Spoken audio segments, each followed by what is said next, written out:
Walmart rolls back DEI. Woo! You damn right, Walmart, because I like shopping at your store. Yeah. Woo! Check this out. See what's going on with the Walmart. I didn't want to have to start boycotting you with all this woke garbage going on. As a matter of fact, I didn't even know that Walmart went woke. I knew Target did. Everybody knew Target did. We knew Bud Light did. I didn't know that Walmart was going woke. Well, it looks like they have backed the woke up. Let's get it. The Big Money Show. Waving goodbye to DEI. Walmart plans to roll back its diversity, equity, and inclusion initiatives following backlash. The company saying in a statement to Fox Business, "We know we aren't perfect, but backlash. Every decision comes from a place of wanting to foster a sense of belonging, to open doors to opportunities for all our associates, customers, and suppliers, and to be a Walmart for everyone." Well, for more, let's bring in Kevin O'Leary, O'Leary Ventures chairman and Shark Tank. Thank you. Instead of for 0.01% of the population. Thank you. Investor. For everyone. That's Walmart's statement. They're rolling back DEI. I guess my question is, when America's biggest employer does this mean that we are done? I forgot about that. They are America's biggest employer. Hey, that's huge. Huge. With DEI and moving, I'm going to give you my acronym. Results, excellence, and merit. REM. I'm a fan of the band. I'm a fan of the idea. What do you think about that?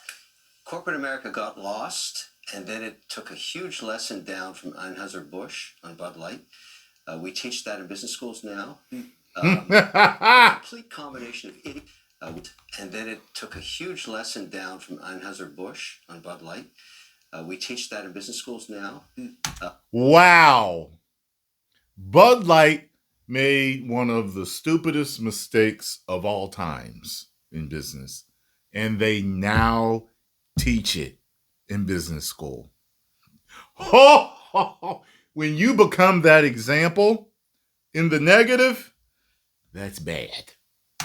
A complete combination of idiot management and the inability to read the room. And America's I like this guy. Decided on this issue.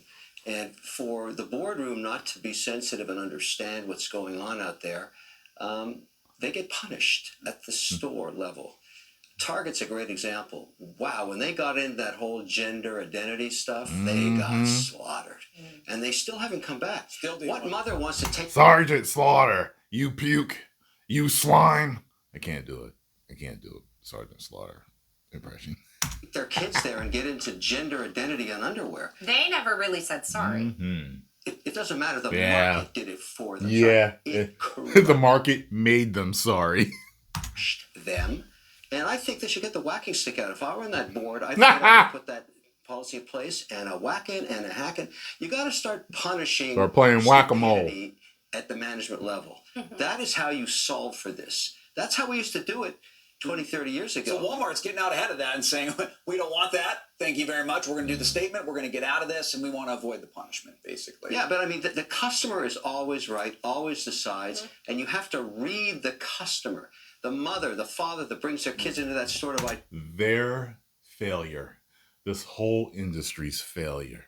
From businesses, they're all businesses, but, these businesses like Target, Anheuser-Busch, all the way to the comic books, to the video games, the movies, the television series.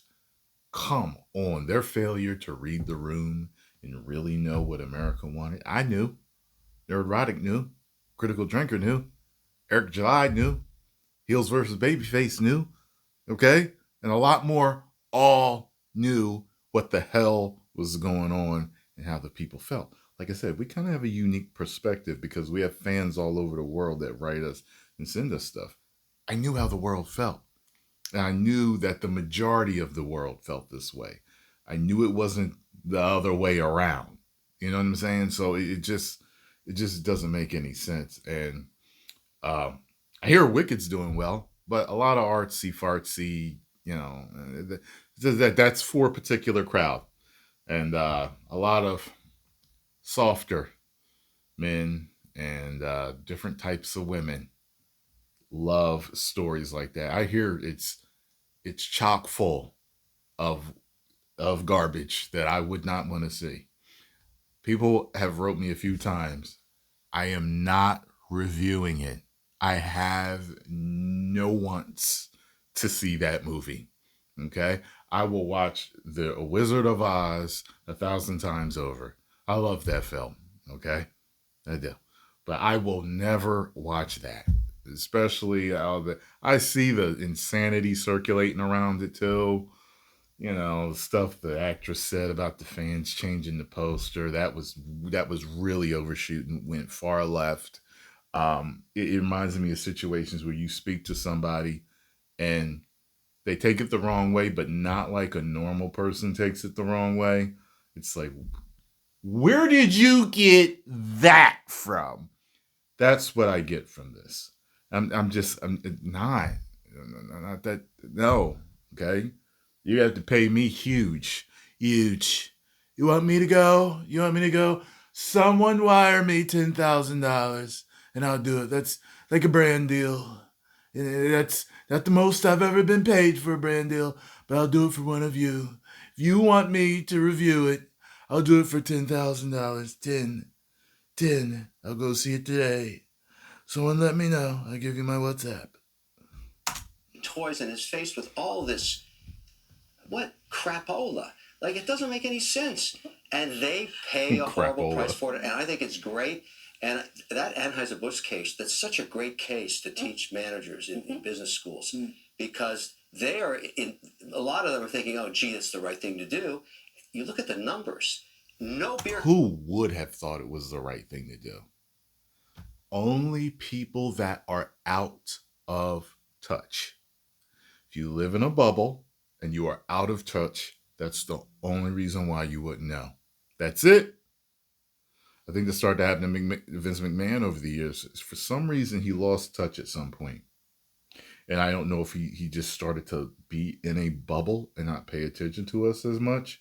I don't know what his whole formula was all the years of making great entertainment. And so, you know, most of the time it was a hit. You know, was it?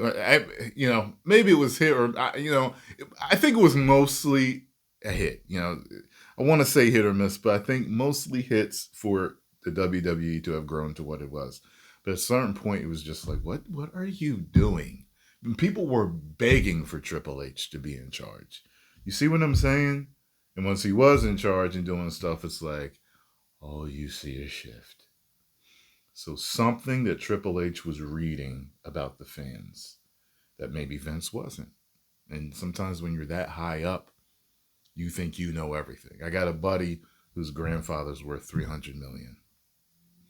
And he swears he knows everything.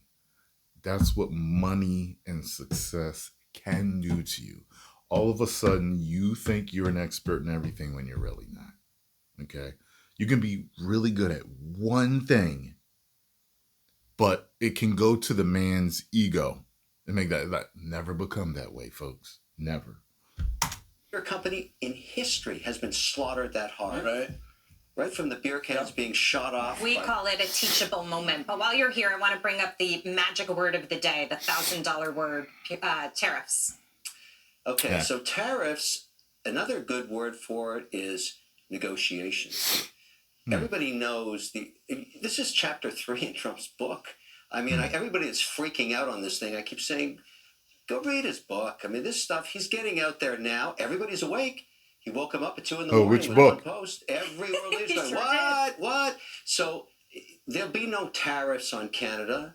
That's very hard to implement. But the challenge with the Canadian situation is different than the Mexican.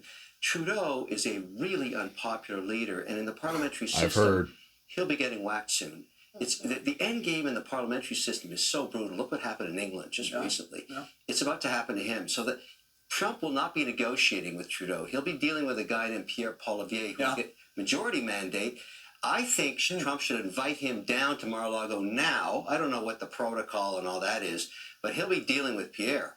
He might as well. He was much more ideologically aligned with Trump. Well, here's what Poilievre has already said.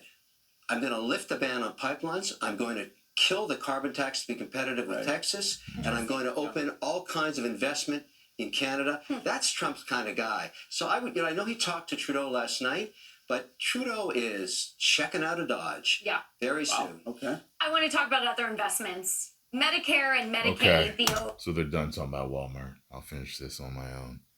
Post your comments down below. Let me know what you all think. If you enjoyed my thoughts on this, make sure you hit the like button, subscribe, and share.